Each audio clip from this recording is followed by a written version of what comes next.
Well, know you guys are gonna love this one. It's ball python time. Ball python hatchling time.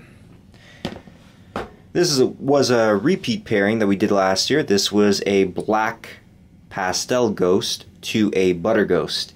Our results weren't as good as last year, though we did have this female lay one more egg than she laid last year. Last year she gave us 7 eggs, this year she gave us 8. So that's good. The female is already putting back on the weight. She's looking great. She's had a bunch of meals since then. She started feeding, I believe, maybe even the same day that we took the eggs from her. So let's take a look at what we got in this clutch. And now I haven't sexed any of these.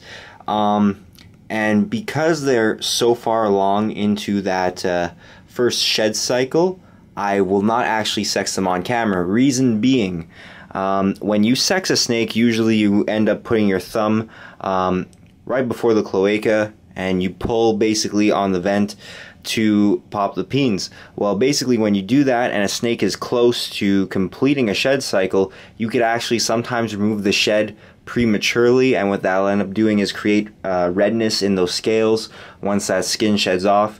And sometimes it could lead to infection actually, so I do not want to do that. For this reason, we do not know the sex of any of these babies yet. So let's start out with the regular orange ghosts. Orange ghosts are also known as orange hypo. Hypomelanistic, meaning they lack black. So instead of the black, they have this kind of purpley brown color to them. And actually this isn't showing too well up on camera. This snake almost looks like a normal if you're not looking at the head, but the reason being, again, they're going through a shed cycle, the first one of their lives. So one orange ghost there. This one looks a lot more like an orange ghost. This one is a lot lighter, and obviously you could see where they get the name orange ghost from. Well, at least the orange part. Now the ghost part, normally in snakes, ghosts are basically antheristic combined with hypo, and whereas this ghost here is just hypo. I believe the reason why they actually call them ghosts is because for whatever reason these hypo ball pythons tend to shed clear. Like usually when a snake will shed out its skin, you'll see the markings of the pattern on the shed skin. For whatever reason, with orange hypos or orange ghosts, you do not see the pattern show up on the shed, which is kind of cool. And now you guys can see, better look on this snake, that purple kind of patterning I was talking about.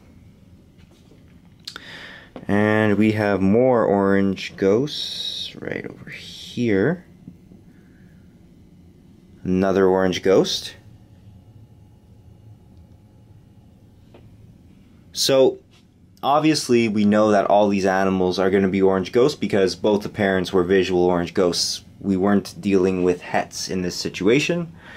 Now, let's look at the butter ghosts. We produced a bunch of these over the past 4 years. Nice butter ghost. As you can see the difference of a butter ghost here beside a regular ghost. Very nice looking light snake. These snakes actually get better with age. We actually have our female butter ghost, which is just here to show you guys how they look as they grow. And she was paired to a super chocolate het ghost, so that's going to be a really exciting clutch. That's going to hatch out August 20th, which is coming up real soon here. And we have another butter ghost right here, all curled up. This first butter ghost I showed you is actually being quite active right now.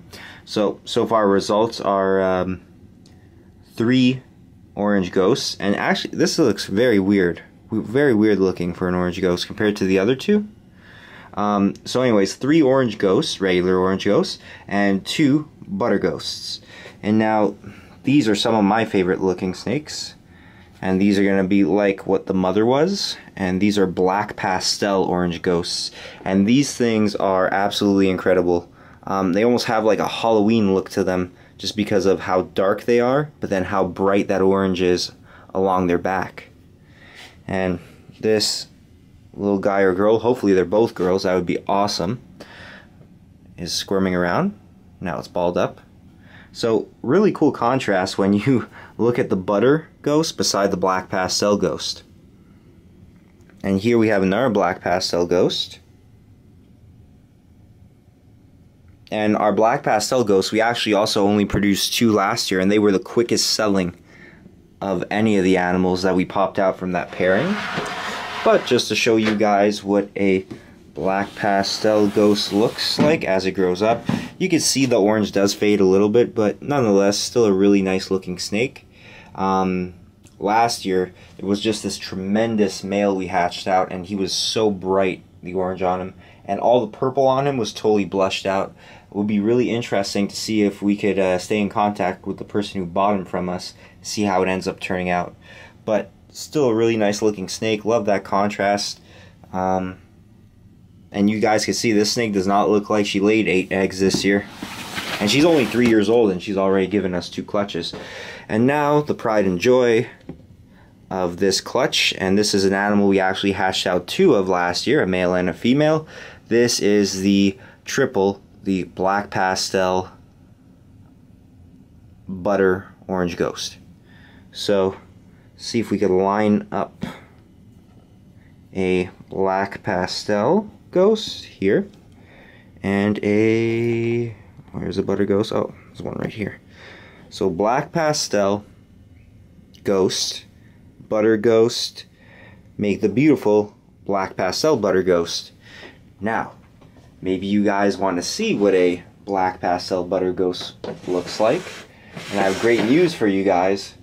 We kept our male from last year, and he is probably going to replace his father, this guy here. And he just shed, so he's looking great. Actually, how about this for a nice picture? There you go. That's the difference a year makes. Stick your head out, buddy. Isn't that a cool little picture to see? Crazy how much the color changes as they grow. But I really like this male. He's an awesome snake. He eats even when in shed. And I can't wait to get these guys eating. And of course, one of the characteristics that's nice about these black pastel butter ghosts is the beautiful stripes that go down their back. No, too shy to do a head-by-head comparison. Really nice looking snakes though. And actually we're not going to end the video here, because we actually hatched out another animal which I didn't get a chance to show you guys yet. This was a lone surviving egg that our pastel laid this year. Now what's interesting, there's nothing in there. Now what's interesting is that we actually paired a pastel enchi to the pastel, and we popped out this. This, however, doesn't look like it has any enchi in it. Odd, right? Last year we paired our firefly to her. We're thinking this may be a case of retained sperm. Still not 100% sure. Joseph is not convinced there's any enchi in this animal. I'm kind of on the fence about it. I don't think so either. Joseph seems to think that it's a firefly. Again, due to the retained sperm that the female possibly kept from the previous year when it was paired to the firefly. Which would make a lot of sense, because honestly the snake is very bright. Its head is blushed out, but it doesn't have enough blushing to tell me that it's a super pastel, and the black is extremely dark on this animal, so it makes me think it could be a firefly. Let me know what you guys think. I hope you enjoyed the video. Please subscribe if you enjoyed, tell your friends, and please like Safari Reptiles on Facebook. Thank you guys. Take care.